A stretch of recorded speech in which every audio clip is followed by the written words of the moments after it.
હાય friends, good evening.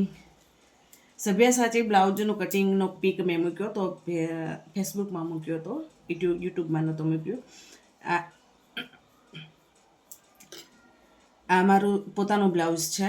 આની total length છે, બ્લાઉઝની total length છે 15.5, પણ અહીંયા લીધી છે મેં 16.5. એમાં સીવતા 1 ઇંચ ઓછું થઈ જશે, 1 ઇંચ ઓછું થઈ જશે એટલે 15.5 થઈ જશે. હવે ટોટલ લેન્થ છે આટલી, તો આનું ગળું કેટલું બનશે? પાછળ ડીપ ગળું કરવું છે. જો ડીપ ગળું હોય તો શોલ્ડર કેટલા થાય? અહીંયા મેં 12નું ગળું લીધું છે, જોઈ શકું છું 12નું. તો શોલ્ડર કેટલા થાય? જો 12નું ગળું છે, ડીપ ગળું છે, શોલ્ડર તમારા ગમે એટલા હોય, 15ના હોય, 16ના હોય કે 14ના હોય, ગમે એટલા હોય, પણ છેલ્લે આપણે લેવાના છે 5.5. મેં અહીંયા લીધા છે 5.5ના શોલ્ડર. 5.5ના શોલ્ડર લેવાના અને અહીંયાથી માપવાનું.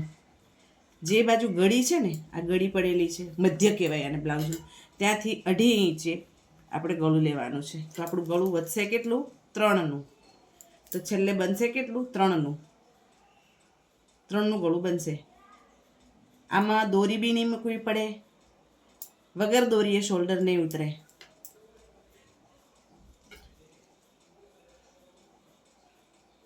વિડીયો ગમે તો લાઈક કરજો, શેર કરજો, મારી ચેનલને સબસ્ક્રાઈબ કરજો. Thank you.